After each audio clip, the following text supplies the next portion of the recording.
retomando mi prioridad, y que esa prioridad es Dios.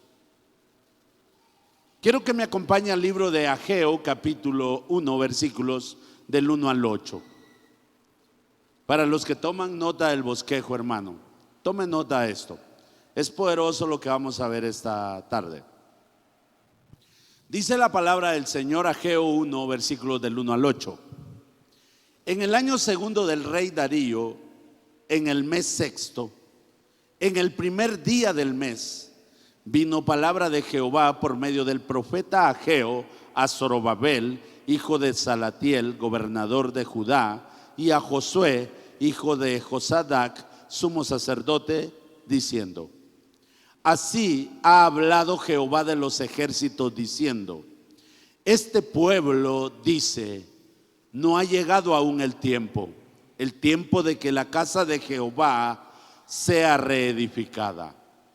Entonces vino palabra de Jehová por medio del profeta Ageo, diciendo: es para vosotros tiempo, para vosotros, de habitar en vuestras casas artesanadas, y esta casa está desierta.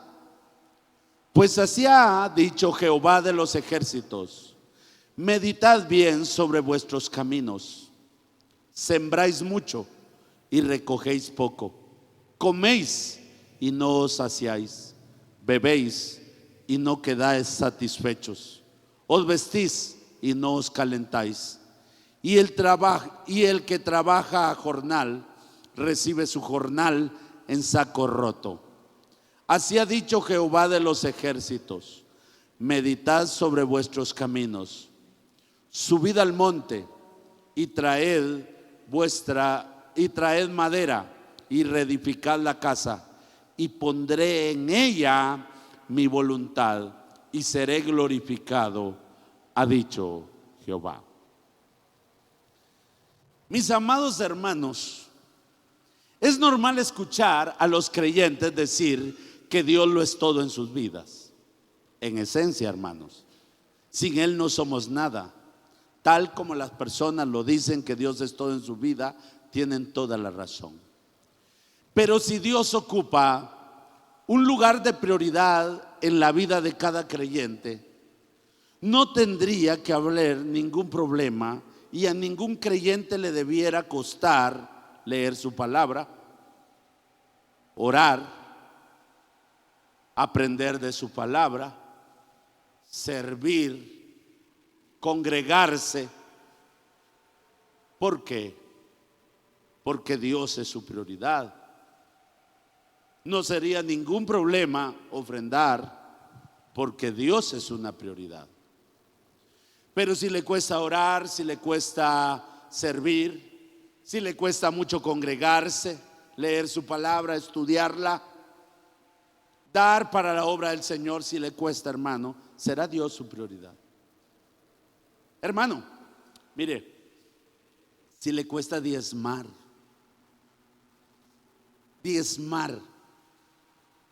y usted dice que Dios es su prioridad, debe analizarlo. Hermano, cuando se recuerda que a principios de año damos primicias, lo primero, lo mejor para Dios es que damos lo mejor.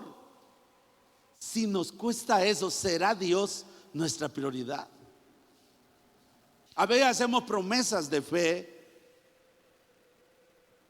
A veces es en lo económico: yo me comprometo, yo quiero dar esta ofrenda, y al final no la terminamos dando, le fallamos a Dios. O promesas, hermano, de fe: yo voy a leer la Biblia, yo voy a orar este año sí, yo me voy a congregar, y resulta que no lo hacemos. ¿Será nuestra prioridad?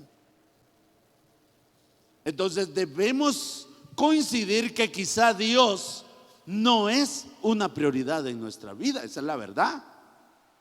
Seamos honestos. Entonces, Ageo profetizó allá por el 520 antes de Cristo, y en 4 meses, él profetizó 4 mensajes. Ageo ministró al primer grupo que regresó a Jerusalén del cautiverio en Babilonia. El pueblo de Israel estuvo cautivo 70 años en Babilonia, hasta que hubo un edicto donde permitieron al pueblo regresar. Y el primer grupo que regresó, más o menos unos 50,000 israelitas, regresaron a su tierra nuevamente. Y Ageo ministró a este primer grupo que vino, que regresó a su pueblo. En este grupo fue establecido gobernador Zorobabel, así se llamaba, quien fue establecido como gobernador, y pusieron un sumo sacerdote que se llamaba Josué. No es Josué el sucesor de Moisés, este era otro Josué. Este primer grupo echó los cimientos del templo. Llegaron a reedificar el templo de Salomón, que había sido destruido cuando fue conquistado Israel, y fueron cautivos 70 años en Babilonia. Entonces regresó este primer grupo, puso los cimientos del nuevo templo que había sido destruido para reconstruirlo. Y se opusieron, hermanos, las tribus que estaban alrededor, pero más aún los que pusieron resistencia fueron los samaritanos. Ya un día vamos a hablar de eso, pero podremos entender por qué la rivalidad de los israelitas con los samaritanos. Los samaritanos se opusieron, hermanos, y ante esta oposición los trabajos del templo se detuvieron. Y lo que se suponía, hermanos, que iba a durar unos meses para tomar nuevamente la reconstrucción, se convirtió en casi 17 años, más de 16 años se paralizó la obra del Señor. Durante este tiempo, los judíos perdieron todo interés en la reconstrucción del templo de Dios y se dedicaron, hermanos, a construir sus casas, a hacerlas bien bonitas. Se dedicaron a trabajar la tierra, a cosechar, a tener recursos para poder vivir bien. Durante este tiempo ellos se dedicaron para producir para sí mismos, mientras el templo de Dios estaba en ruinas.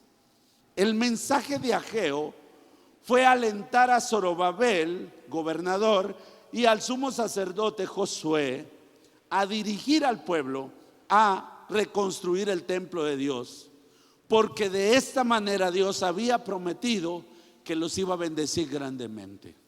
Entonces, quiero ir en materia por cuestiones de tiempo. El primer mensaje que el profeta Ageo predicó era meditar en sus caminos. Ese era el primer mensaje. Ageo 1:4, versículos del 4 al 7, vamos a leerlo. ¿Es para vosotros tiempo, para vosotros, de habitar en vuestras casas artesanadas y esta casa está desierta? Pues así ha dicho Jehová de los ejércitos: meditad bien sobre vuestros caminos. Sembráis mucho y recogéis poco, coméis y no os saciáis, bebéis y no quedáis satisfechos, os vestís y no os calentáis, y el que trabaja a jornal recibe su jornal en saco roto. Así ha dicho Jehová de los ejércitos: meditad en vuestros caminos. El primer mensaje fue que el pueblo meditara, que el pueblo analizara su condición. El primer mensaje fue: analicen cómo están viviendo. Hermanos, reprendió a los judíos, a su pueblo escogido, porque la casa de Dios estaba en ruinas, mientras sus casas estaban bien construidas, con paneles de madera cuidadosamente ensamblados. Hermanos, el pueblo se dedicó a hacer bien sus casas, a vivir cómodamente. Les dice: mediten bien sobre sus caminos. Miren qué palabra esa, parece tan sencilla, pero nos tiene que hablar hoy. Mediten bien, dice, en vuestros caminos. Es un llamado a ver bien cómo les está yendo. Eso es lo que le está diciendo. Ustedes se han preocupado por vivir cómodos, por vivir bien. Ustedes se han preocupado por tener sus casas bien construidas, bien bonitas, y han descuidado la casa de Jehová, han descuidado el templo de Jehová. Y él dice: mediten bien, mediten bien. Básicamente dice, trabajan mucho pero no tienen lo suficiente. Están recibiendo su jornal en saco roto. Eso está diciendo. Hermanos, qué tremendo es. Qué tremendo es esto. En palabras sencillas, les está yendo mal. Eso es lo que él está diciendo. Les está yendo mal. Hermanos amados, analicemos cómo nos está yendo. ¿Cómo nos está yendo? Porque el pueblo de Dios, mientras más tenía, más quería. No le alcanzaba lo que tenía. Llegaron del exilio en Babilonia. Hermanos, estuvieron esclavizados 70 años. Sometidos bajo este imperio. Y cuando llegan a su tierra no tienen nada. Todo está desierto. El templo de Jehová está tirado, fue quemado, fue destruido. No quedó nada. Pero cuando regresaron ellos e intentaron construirlo, medio los intimidaron y dejaron tirada la casa de Jehová. Se dedicaron a lo de ellos y ellos ahora tienen bonitas casas, pero Jehová les dice, le está yendo mal. No les alcanza. ¿Cómo así que no les alcanza? Tenían sus casas, tenían sus terrenos, trabajaban, producían sus cosechas. Lo que tenían lo vendían, negociaban. Ahora eran comerciantes, tenían recursos, pero él les dice, están echando su salario. El que trabaja jornal lo echa en saco roto. Es decir, no le alcanza. Y está hablando de la avaricia. Está hablando no solo que les falta a algunos, sino que los que tienen, aunque tienen, sienten que no tienen, les falta más. Estamos hablando de ambición, hermano. Quizá antes hay personas que les iba muy bien. Yo he conocido personas que son reconocidas porque les iba muy bien, que tenían sus recursos, que tenían su dinero, que tenían sus bienes y los tienen todavía. Pero lo que la gente no sabe, que no les está yendo tan bien como antes. Antes manejaban recursos, pero de repente han dejado de manejar los recursos que antes mantenían, pero mantienen la reputación y viven una vida, hermano, de apariencias. Es que él tiene. Lo que no saben que lo que tienen son pérdidas. ¿Cómo nos está yendo? Él dice, mediten cómo les está yendo. Mediten cómo están. Mediten con lo que trabajan, con lo que ganan, con lo que cosechan. ¿Cómo les está yendo? Les dicen mediten. Es el primer mensaje. El segundo mensaje es el valor que tiene el templo reconstruido, porque ellos van a reconstruir el templo. Recordemos que el primer templo de Salomón era un templo glorioso, hermano, chapeado de oro, hermano. El templo de Salomón era un templo lujoso. El día de hoy, en este tiempo donde vivimos, aún con todos los millones que le meten algunos a sus templos, no logran superar la gloria del templo de Salomón. No se logra. Porque ese templo, hermano, literalmente estaba bañado de oro. Era un templo construido con oro fino, con plata, con maderas preciosas.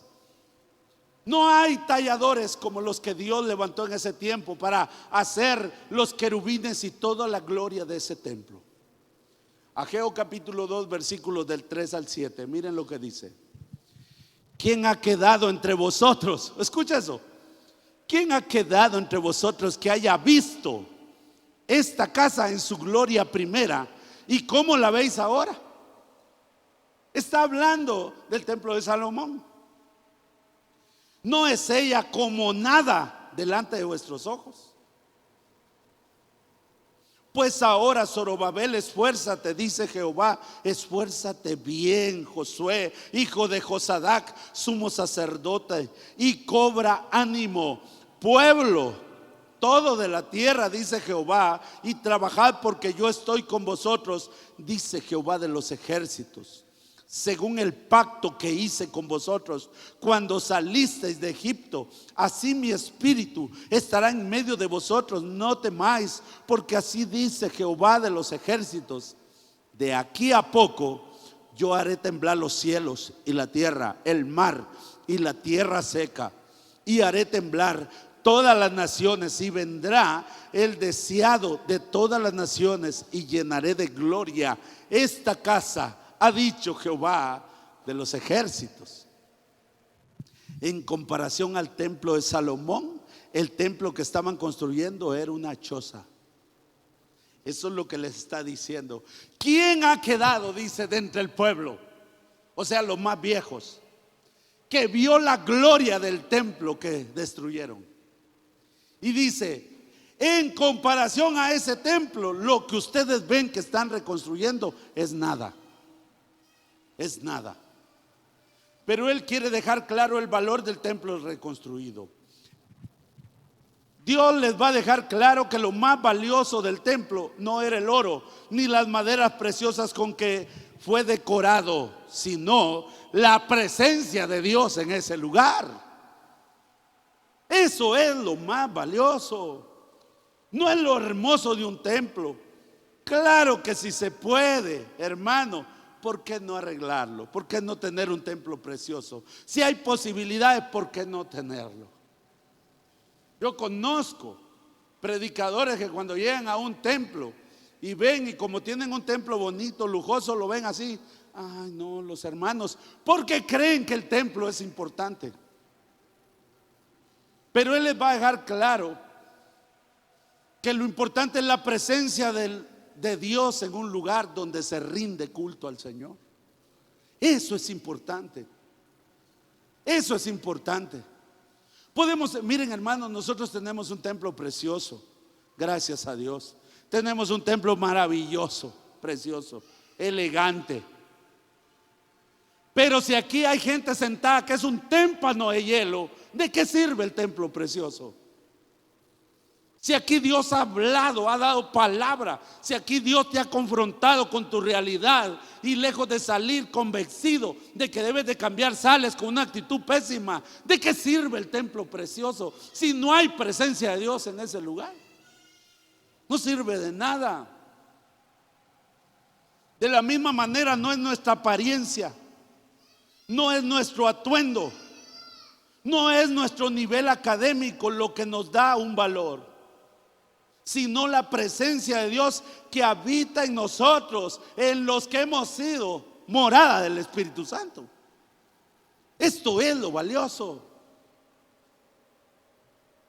Usted puede ver una persona con 6 títulos académicos, universitarios, teológicos, una persona bien preparada, y ver a un creyente con sus caitíos, su ropa humilde.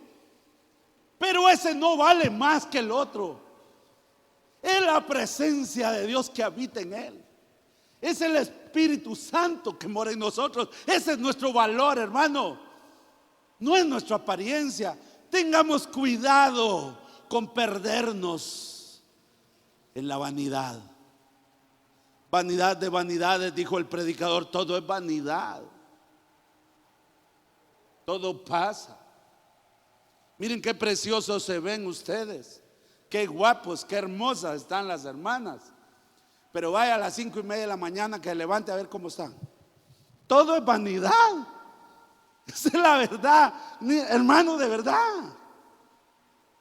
Da gusto cuando platica, ay, qué tal, ay, qué bonito habla. Acérquese a las 5 de la mañana que le hable de frente a un hermano y va a ver. Todo es vanidad. No nos perdamos, hermano, en esos detalles.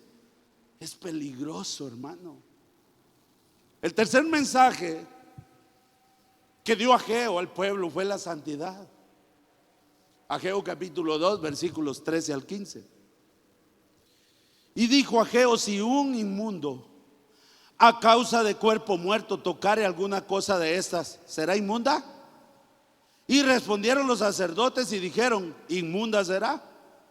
Y respondió Ageo y dijo: así es este pueblo y esta gente delante de mí, dice Jehová. Escucha eso. Y asimismo toda obra de sus manos y todo lo que aquí ofrecen es inmundo. Ahora pues meditad en vuestro corazón. Ahí está, miren, hermanos. Ahora pues meditad en vuestro corazón de este día en adelante, antes que pongan piedra sobre piedra en el templo de Jehová, antes que lo reconstruyan. Mediten cómo están sus manos. Él dice: mediten si al tocar una piedra para el templo de Jehová ¿Va a estar santificado usted o no? Qué importante es la santidad. Lo que está diciendo Ageo es: antes de tocar algo que es para la obra de Dios, debe usted meditar si se santificó. Si se santificó o no. Antes de hacer algo para Dios, ¿cómo está nuestra condición con Dios? Antes de servirle a Dios, hermano, ¿cómo está su condición? ¿Sabe cuántos predicadores andan en la calle hoy ahí? Grandes siervos del Señor, Dios no los llamó y no se han santificado. Por eso no tienen ni revelación de la palabra, no tienen ni discernimiento de lo que predican, y no tienen, hermanos, discernimiento, sabiduría. Lo que maneja es una sabiduría humana, que la Biblia dice que la sabiduría humana es diabólica. Y por eso se convierten aquellos que se supone que son predicadores del evangelio en el obstáculo y la piedra de tropiezo del evangelio, porque no predican, critican. ¿Cómo están tocando la obra del Señor? Con un corazón lleno de rencor, de resentimiento. ¿Cómo tomamos un privilegio, hermano? ¿Quiero un puesto, quiero poder o quiero servir? ¿Qué quiero? ¿Cómo está mi corazón? O lo voy a tomar porque yo sí, ya van a ver cuando yo llegue. ¿Cómo está tu corazón? ¿Cómo vas a tocar la obra del Señor? La santidad no se transmite de un objeto a otro. Sin embargo, muchas enfermedades sí, ¿verdad? Usted con gripe y estornuda ahí, y solo se hace así. El germen, ¿qué tal, hermano? Le da la mano a otro hermano y aquel viene y se echa su tostadita ahí, y al otro día tiene gripe. Se transmitió. La inmundicia sí se puede esparcir con el tacto, hermano. Con estar en el mundo nosotros no hace que las personas cambien. El hecho que usted sea cristiano y esté en el mundo, eso no hace que la gente cambie a su alrededor. Porque si eso fuera así, todos sus vecinos fueran creyentes ya. El hecho que usted viva y sea cristiano ahí no significa que la gente va a cambiar. Pero el hecho de estar en este mundo, podemos contaminarnos con sus filosofías, con su cultura, con las vanidades, el pecado, etcétera. Como se ha contaminado el corazón de muchos creyentes. No, hermano, eso es malo. Depende. La relatividad. Es una filosofía, hermano, diabólica. Yo creo que es malo. Depende de donde usted lo vea. No, depende de donde dice la Biblia que es malo, es malo. Aunque usted lo relativice todo, es malo según la Biblia. Porque no se trata de lo que yo pienso, sino lo que Dios manda. Hermanos, el hecho de estar en el mundo contamina al ser humano. Eso es lo que la Biblia enseña. Los judíos no podían ser santos por tocar la tierra santa de Israel. Porque la santidad viene del corazón, hermanos. La santidad viene de guardarse para Dios. De eso viene la santidad. Viene de obedecer a Dios. ¿Quiere ver a alguien santo? Miremos cómo obedece a Dios. Viene de arrepentirse y cambiar de su manera, de su condición de vivir a una vida de temor de Dios. Eso es santidad. La santidad viene del corazón del hombre hacia afuera, una decisión que el hombre toma. Ageo capítulo 2 versículo 19 dice: ¿no está aún la simiente en el granero? Ni la vid, ni la higuera, ni el granado, ni el árbol de olivo ha florecido todavía, mas de este día os bendeciré. ¿Saben qué estaba diciendo Ageo? Cuando ustedes pongan en primer lugar reconstruir el templo de Jehová, desde ese día que ustedes lo pongan en su corazón, la intención de hacerlo, desde ese día yo los voy a bendecir. Miren qué tremendo cómo lo ve Dios. Dios ve la intención del corazón. Desde el día que ustedes hagan algo para que el templo de Jehová se reconstruya, desde el día que ustedes pongan en su corazón hacerlo, desde ese mismo día yo los voy a bendecir. Eso es santidad. Hermanos, el pueblo de Dios tomó acciones para reconstruir el templo de Dios. Esto lo hizo nuevamente poner en primer lugar a Dios. Y esta acción era la muestra del arrepentimiento y el sometimiento a Dios. ¿Saben qué estamos diciendo? Que las acciones de arrepentimiento mueven al hombre a accionar para bien. Y cuando el creyente acciona para bien, poniendo a Dios en primer lugar, esa es la muestra de arrepentimiento. ¿Se recuerdan que Juan el Bautista decía: den frutos dignos de arrepentimiento? Porque los frutos de arrepentimiento son acciones correctas, acertadas, hermano, que muestran que ese corazón fue movido por Dios y que está arrepentido. Entonces, esta acción, la cual les fue tomada como santidad que Dios esperaba y buscaba en ellos, y por eso Dios prometió bendecirlos. Amén. El cuarto mensaje de Ageo fue la exaltación de Zorobabel. La exaltación de Zorobabel, el gobernador de Judá. Dice Ageo 2:23: en aquel día, dice Jehová de los ejércitos, te tomaré, oh Zorobabel, hijo de Salatiel. Y le dice: siervo mío, dice Jehová, y te pondré como anillo de sellar, porque yo te escogí, dice Jehová de los ejércitos. El mensaje era que este sería como anillo del sello de Dios. Él le dice: yo te escogí, y como yo te escogí para esto, yo te voy a dar autoridad. Hermanos, en el tiempo antiguo, en el tiempo de la monarquía de esos siglos, el rey tenía un anillo que significaba autoridad, significaba poder. Cuando mandaban un escrito, un edicto del rey a otro lugar, lo escribían, ponían cera derretida y el rey lo sellaba en la orilla con su anillo.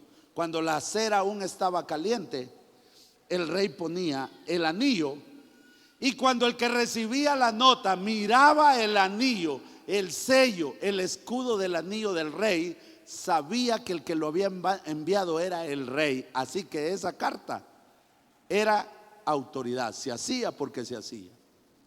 Entonces Dios le prometió a Zorobabel que un día tendría tanta autoridad como un anillo del sello de un rey, porque la palabra que Ageo estaba dando a Zorobabel era la autoridad que vendría a través del Mesías, Jesucristo. Miremoslo, Mateo 1, del 12 al 13. Después de la deportación a Babilonia, Jeconías engendró a Salatiel, y Salatiel engendró ¿a quién? A Zorobabel. Zorobabel engendró a Ebiú a Eliaquín, y Eliaquín a Azor. Zorobabel sería un instrumento en la descendencia de Jesucristo, que hoy por hoy es el Rey de Reyes y Señor de Señores, para la gloria de Dios Padre, dice la Escritura. Entonces miren, Zorobabel no sabía quién era en ese momento. No sabía Zorobabel que él era un escalón en la descendencia del tan esperado y glorioso Mesías, Jesucristo. Con el mensaje del profeta Ageo, Dios estaba esperando a su pueblo de que despertara de la apatía espiritual en la que se encontraba por medio de su palabra. Hermanos, es lo mismo que hace semana tras semana el Señor por medio de la palabra predicada: despertar a su pueblo de la apatía espiritual. Dios cada semana lo está haciendo. Su palabra bendita cada semana va al corazón de su iglesia, despertando a aquellos que han caído en una apatía espiritual para que vuelvan a buscar la presencia de Dios. Eso es lo que usted viene a recibir, hermano. Dios no ha cesado de llamar a su pueblo. No, hermano, yo no estoy así. Usted no, pero hay alguien que sí. Usted no, pero usted conoce a alguien que sí. Y Dios semana tras semana, hermanos, nos habla. Nos habla porque Él anhela que cada creyente salga con un deseo ferviente de buscar su presencia. Es su palabra la que semana a semana nos invita a meditar en nuestra manera de caminar en la fe. ¿Saben qué es lo triste? Que semana tras semana Dios le habla a muchos. Muchos que han caído en la apatía espiritual, en un negativismo, obedeciendo sentimientos encontrados en su corazón. Y aunque Dios les habla, la siguiente semana siguen igual. Eso es triste. En el valor que tenemos, Él nos habla en el valor que tenemos delante de Dios como templos de su Espíritu Santo. Semana tras semana, hermano, nos confronta cada semana y nos exhorta a vivir en santidad. En santidad. Su palabra nos recuerda que somos escogidos. No tengamos en poco esto. Usted es un escogido de Dios. Yo soy un escogido del Señor, hermano. No somos poca cosa. El creyente mismo se ve como poca cosa.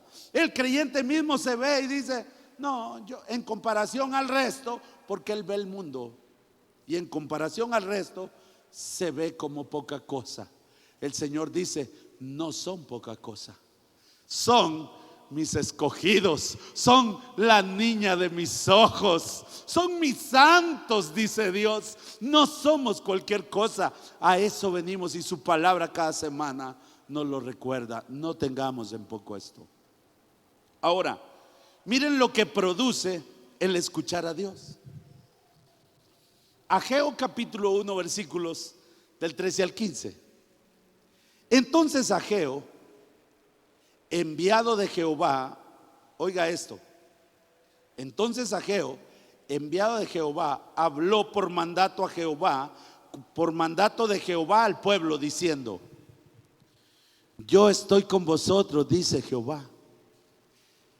Y escucha esto: y despertó Jehová el espíritu de Zorobabel, hijo de Salatiel, gobernador de Judá, y el espíritu de Josué, hijo de Josadac, sumo sacerdote, y el espíritu de todo el resto del pueblo.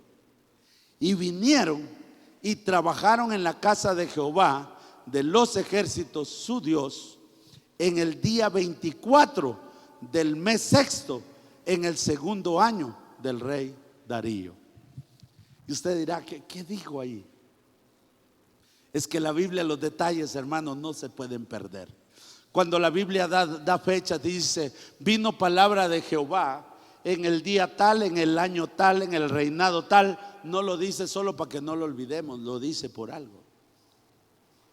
Ageo empezó a profetizar, a predicar el mensaje que venía de Dios el día 1 del sexto mes. Vino palabra de Jehová a Ageo en el primer día del sexto mes. Oiga eso. Retomaron la labor de reconstrucción el día ¿qué? 24 de ese mismo mes. ¿Tenían cuánto tiempo? Ya casi 17 años de haber parado la obra del templo. En 23 días la palabra del Señor movió los corazones de todos. En 23 días. ¿Se da cuenta los detalles? ¿Se da cuenta cómo lo hace Dios? ¿Se da cuenta lo que Dios quiere que aprendamos hoy, hermano? En 23 días la palabra de Dios transformó las vidas de Zorobabel, de Josué como sumo sacerdote y todo el pueblo que había llegado. Cuando la palabra de Dios verdaderamente es escuchada, transforma al pecador en creyente, al incrédulo en un hombre de fe, al que se enfrió en una llama ardiente. Cuando la palabra la escucha y la obedece la persona. ¿Qué pasa con nosotros? Entonces, hermano, cuando escucho la voz de Dios, hay obediencia. Hay acciones que nos mueven a honrar a Dios. Eso es lo que la palabra enseña. ¿Te ha movido la palabra? ¿Te ha movido la palabra de Dios a tomar acciones? ¿A corregir lo deficiente? ¿A actuar de una manera diferente? ¿Te ha movido la palabra de Dios? ¿Cómo estamos nosotros? ¿Escuchamos la voz de Dios al escuchar la palabra predicada? ¿O yo estoy hablando nada más aquí al aire? Es Dios, hermano, hablándonos semana tras semana. Mire, hermano, si yo le caigo mal, perfecto. Hay un adagio que dice: uno no es monedita de oro para caerle bien a todos. Pero no vea a este hombre, vea lo que Dios quiere que escuchemos. De eso se trata. O tenemos un corazón tan duro que ha cerrado nuestros oídos y corazón a la voz de Dios. Porque si la palabra es predicada y la palabra te confronta en determinado momento y la palabra te anima y la palabra te dice y te dicta lo que hay que hacer, lo que hay que corregir en tu vida, y aún así te niegas, tu corazón está endurecido. Tus oídos no escucharán a Dios, no lo escucharán. Y eres presa fácil de Satanás. Porque si no escuchas el consejo de Dios, escucharás el consejo del diablo. Así de sencillo, hermano. Y voy a ir al último punto, porque quiero que nos quede claro esto. ¿Cuál era la importancia del templo para el pueblo de Israel? Porque escúchame, hermano, óigame bien esto. Esto es lo que he escuchado en este tiempo. El modernismo e incluso la teología se ha desviado a este punto porque hemos perdido el origen. ¿Qué es esto? ¿Sabe qué dice? Solo es un edificio. Esto solo es un edificio, hermano. Esto se bota y se vuelve a construir. Bótelo. Lo animo. ¿Cuántos años tiene la iglesia? 96 años. Bótelo pues. Verá que no solo es de votar. Ah, no, porque se necesita dinero. No, hermano. Dios es el dueño del oro y de la plata y todo lo que existe. Miren, esto solo es un edificio, hermano. Esto solo es eso. Ok. ¿Se celebran bailes acá? Ah, el salón de un hotel sí solo es un edificio. Hay iglesias que funcionan en el salón de un hotel, pero en ese mismo salón donde adoran a Dios, el siguiente día están bailando y entrándole al trago, hermano, al whisky, celebrando. O en la mañana están adorando a Dios y en la tarde están bailando y adorando al diablo. Escucha esto: los templos no son así. Eso es un edificio. ¿Qué tan importante era el templo para el pueblo de Dios? Tal vez no lo comprendemos nosotros, yo quiero explicarlo. Dios no estaba peleando para que le construyeran un edificio, un monumento a su nombre. No. Miren lo que dice Ageo, capítulo 2, versículos del 8 al 9. Ageo 2, del 8 al 9, escuche. Mía es la plata y mío es el oro, dice Jehová de los ejércitos. La gloria postrera de esta casa será mayor que la primera, ha dicho Jehová de los ejércitos. y daré paz en este lugar, dice Jehová de los ejércitos. ¿Qué casa era? No era el templo de Salomón. Cuando se construyó el templo de Salomón, el Señor dijo: al que no lo pueden contener ni los cielos ni la tierra, nadie lo puede sostener.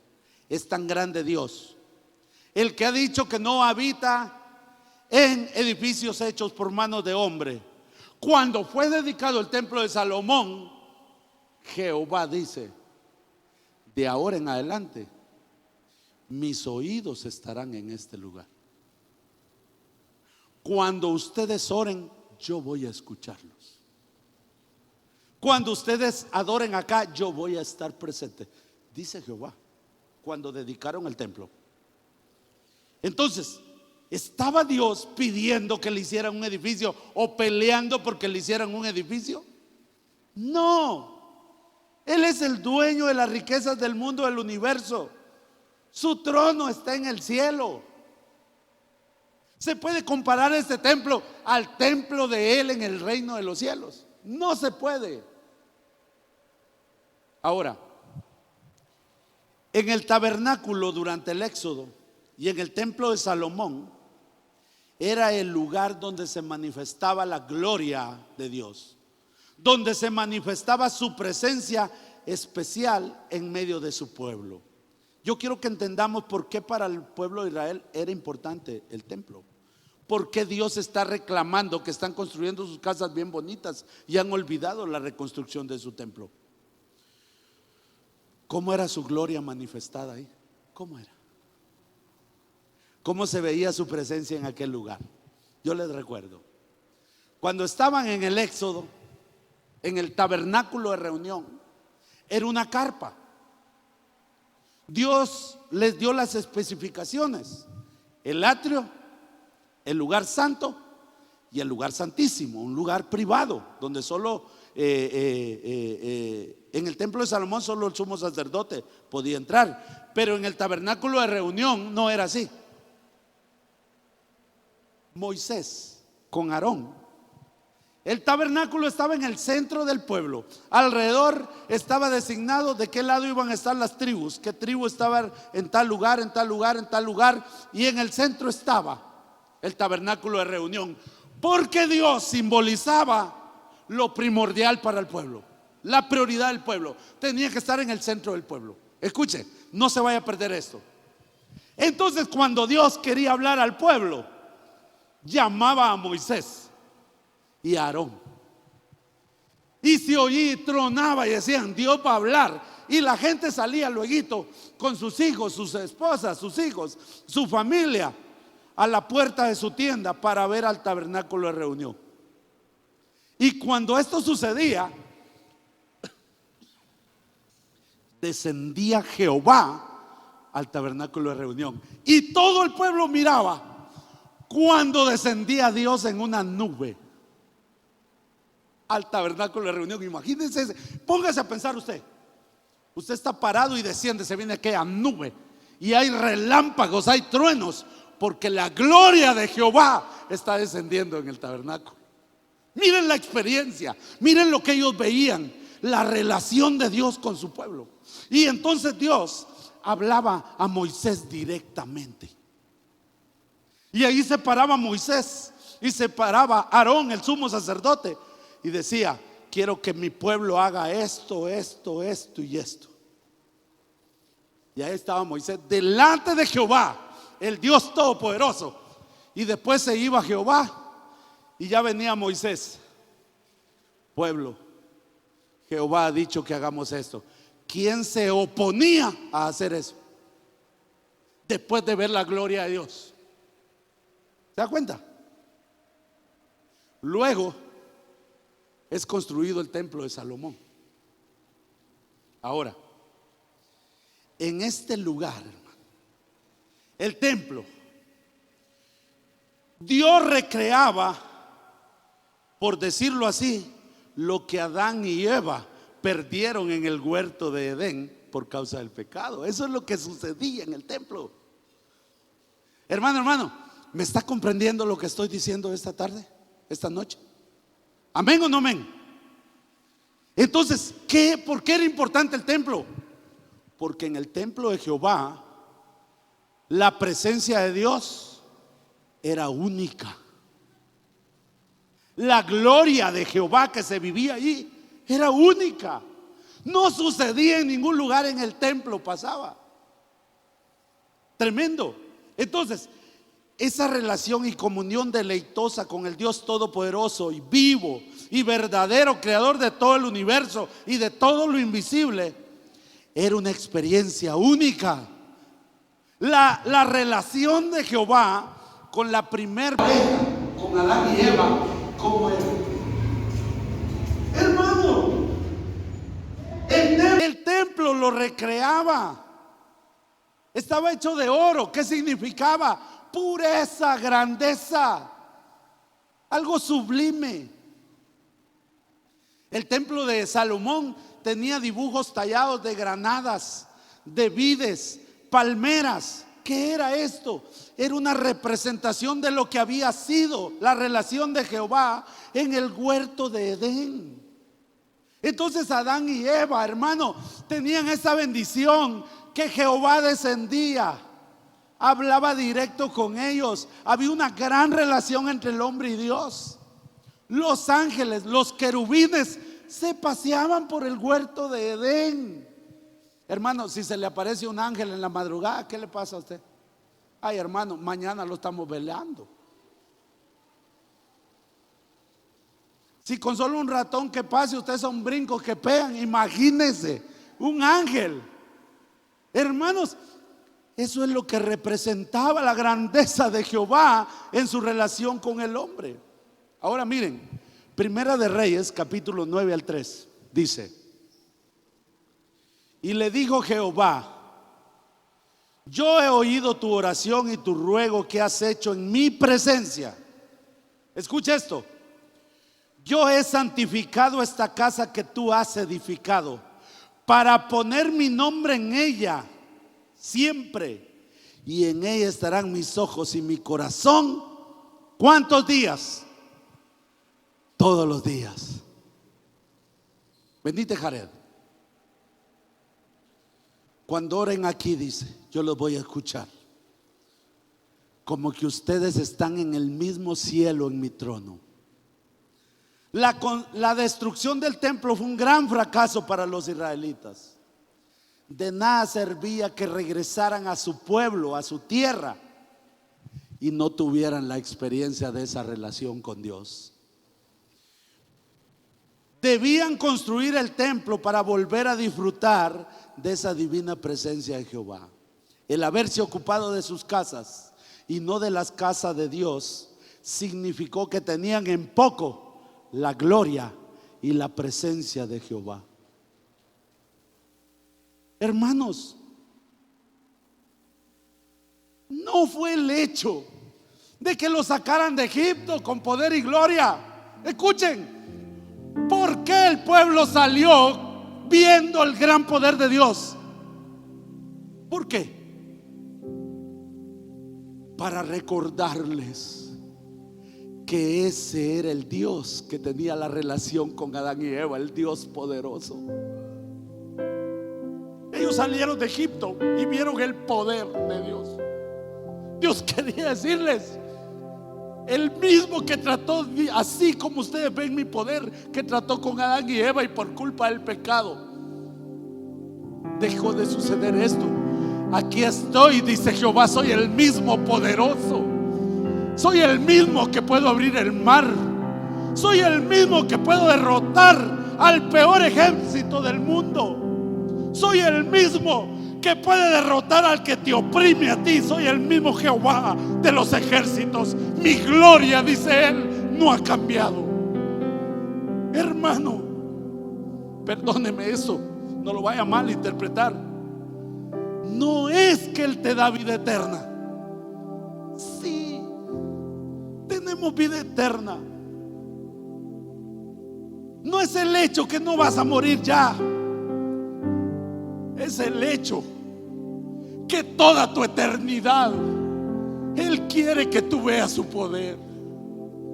Él quiere que en la eternidad todos los días vean la gloria de Él. Eso es el templo. Esto no es un edificio cualquiera. Fue consagrado. Y este edificio de piedra, Él lo convirtió en su santuario. Cuando aquí nos postramos, no es un edificio material, es algo que Él lo convirtió en su santuario. Estamos aquí delante de la presencia de Jehová de los ejércitos. Santo es Él. Denle un aplauso al Rey bendito. Eso es este lugar.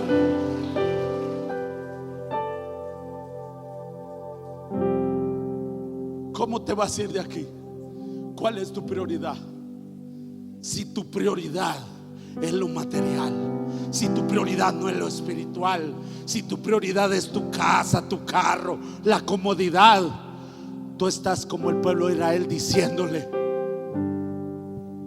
tu gloria, tu presencia, mi experiencia contigo no me interesa.